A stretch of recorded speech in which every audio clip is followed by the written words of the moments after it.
The note was small, so small that at first I almost ignored it. My daughter Zunri ran into the kitchen, holding it like it was a treasure she had just discovered. "Mommy, look," she said excitedly.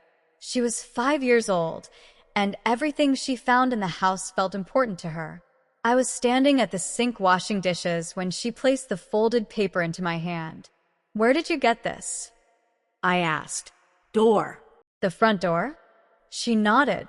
It was on the floor. At first I assumed it was something ordinary. Maybe a flyer. Maybe a neighbor's message. But when I unfolded the paper and read the words written in thick black marker, my chest suddenly felt tight. "Let her die. Don't call anyone." For a few seconds, I just stared at the note. The words didn't make sense. Not at first. My daughter tilted her head. "What does it say?" I folded the paper quickly. "Nothing important," I said. But my voice sounded strange even to me. My hands were shaking slightly. "Did you see who left it?" No. "Did you hear the door?" She shook her head again. The house felt unusually quiet. Too quiet. Our home wasn't big, but normally it was full of small sounds. The refrigerator humming, the clock ticking, the faint noise of cars outside. But right now the silence felt heavy. I walked toward the front door slowly. When I opened it and looked outside, the street appeared completely normal. A woman was watering plants across the road. A car drove past. Nothing unusual. No strangers standing nearby. No one watching the house. But something about the note didn't feel like a prank. The handwriting was careful, deliberate, like someone had taken time to write every letter clearly. "Let her die." Who was her? My daughter tugged on my sleeve.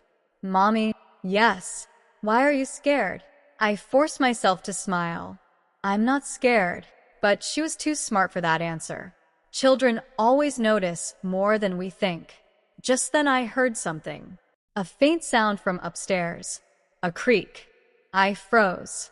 The wooden floor upstairs creaked sometimes when the house settled. But this sound was different. It sounded like a step. My daughter looked toward the staircase.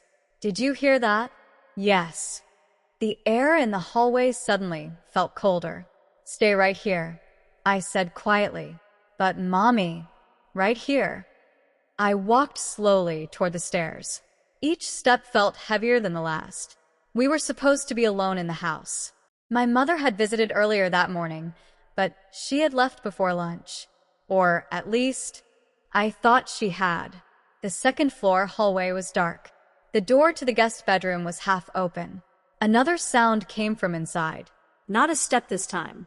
A voice. Very faint. "Help." My heart stopped. That voice sounded familiar. Too familiar. "Mom," I whispered. I pushed the door open.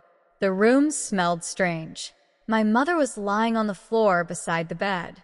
Her face looked pale. Her hand was clutching her chest. "Mom." I rushed toward her. She opened her eyes slowly. "Help," she whispered. My daughter appeared in the doorway. "Grandma?" I knelt beside my mother and tried to help her sit up. "What happened?" She struggled to breathe. Her eyes moved toward the bedside table. That's when I noticed another piece of paper lying there. The same thick black marker. The same handwriting. My hands trembled as I picked it up. The message was short, even shorter than the first. "If you call for help, the girl dies." For a moment, I couldn't breathe. Someone had written those notes. Someone knew my daughter was here. Someone was watching. And suddenly I realized something terrifying. The person who left the note might still be nearby, because the sound I heard upstairs might not have been my mother moving. It might have been someone else, standing in the hallway. For a moment, I couldn't move. The paper trembled in my hands while my daughter stood quietly in the doorway behind me. My mother was still lying on the floor beside the bed, struggling to breathe.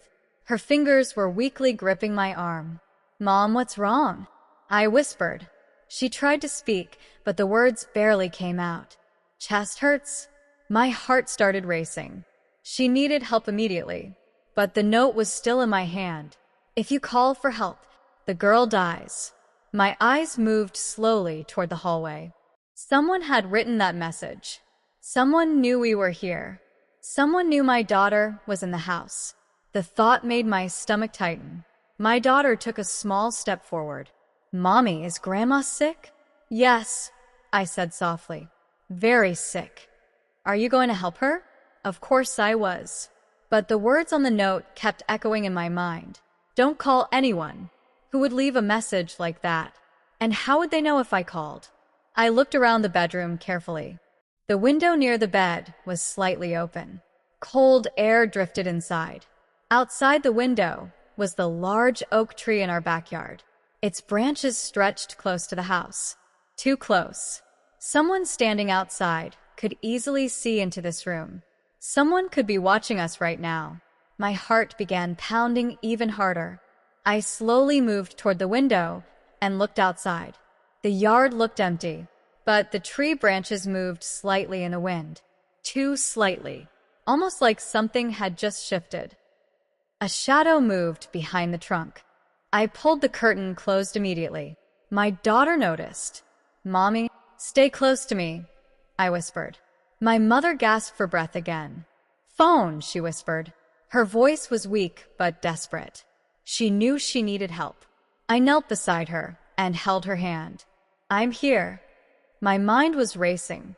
If someone was outside watching, they might see me call emergency services. But if I didn't call, my mother might not survive. I looked at my daughter. She was clutching her stuffed rabbit, staring at me with wide eyes. Children sense fear quickly.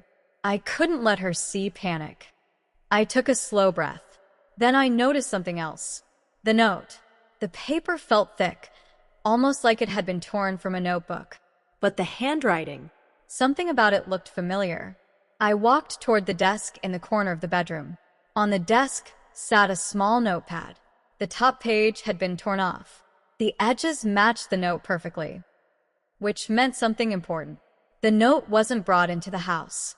It was written here, inside. A chill ran down my spine. Someone had been inside our home. My daughter tugged on my sleeve again. "Mommy, I'm scared." I knelt down and hugged her tightly. "It's okay." But even as I said it, I knew things were far from okay. Then we heard it again, a sound from the hallway, a slow step, followed by another. Someone was walking upstairs. My daughter gasped softly. The footsteps stopped outside the bedroom door. The door was still half open. For several seconds, nothing happened. Then a shadow appeared across the floor. Someone was standing just outside the room, watching us.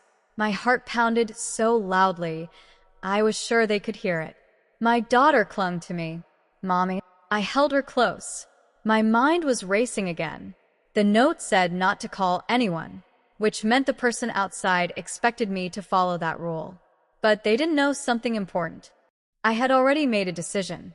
Slowly, quietly, I reached into my pocket and unlocked my phone. If someone was watching through the door, they might see me calling. So I did something different. I opened the emergency message feature and sent a silent alert to the police. No call, no sound, just a message with our address. Then I turned the phone face down on the floor. The footsteps outside the door moved again. Closer this time. The door slowly creaked open. And the moment I saw who was standing there, everything suddenly made sense. The bedroom door opened slowly. For a moment, the hallway light cast a long shadow across the floor. Then the figure stepped into the room. My heart pounded. But the moment I saw his face, the fear changed into something else. "Shop." "Uncle Shane?" I said quietly. My mother gasped weakly from the floor. My daughter looked confused. "You know him?" Shane stood frozen in the doorway. His expression wasn't angry or threatening. It looked desperate, almost frightened. "Please don't call anyone," he said. But I already had. My phone was lying face down on the floor beside me. The silent emergency message had been sent less than 30 seconds earlier. "What are you doing here?" I demanded. Shane stepped further into the room. "I didn't want this to happen," he said quickly. "Then why leave those notes?" I asked. His eyes moved toward my daughter, then toward my mother struggling to breathe. I panicked. My voice rose. "You threaten my child." "I wasn't threatening her," he replied. "I was trying to stop you from calling an ambulance." That made no sense. Why would you stop someone from getting medical help? Shane ran his hand through his hair nervously. "Because if an ambulance comes here, they'll see everything." My heart sank. "See what?" He hesitated. Then he said the words that changed the entire situation. "Your mother collapsed because of the medication." "What medication?" "The pills she's been taking." My mother tried to speak again. "Don't listen." But Shane continued. "She's been hiding something from you." My head spun. "What are you talking about?" Shane pointed toward the bedside drawer. "The prescription bottles." I opened the drawer quickly. Inside were several pill containers I had never seen before. Different names, different labels. I turned one bottle around. My stomach dropped. The prescription was written in Shane's name, not my mother's. "Why does this have her name on it?" I asked. Shane swallowed hard. "Because they're mine." "Then why is my mother taking them?" He didn't answer immediately. My mother's breathing grew worse. "Mom," I shouted. "Stay with me." Shane stepped closer. "I tried to stop her," he said. "She found my medication last week." "What kind of medication?" He looked down. "Heart medication." Everything suddenly made sense. My mother had taken pills that weren't meant for her. Her heart couldn't handle them. And Shane had been trying to stop me from calling for help because he was afraid the police would think he caused it. But now it didn't matter. Sirens echoed faintly in the distance. Getting closer. Shane looked toward the window. "They're coming." "Yes," I said firmly, "because someone here needs help." My daughter clung to my arm. "Is Grandma going to be okay?" "I hope so," I said softly. Within minutes, the house filled with flashing red and blue lights. Paramedics rushed upstairs and began helping my mother. Police officers followed. One of them approached me gently. "What happened here?" I took a deep breath. My daughter found a note. The officer looked at the papers on the floor, then at Shane, then back at me.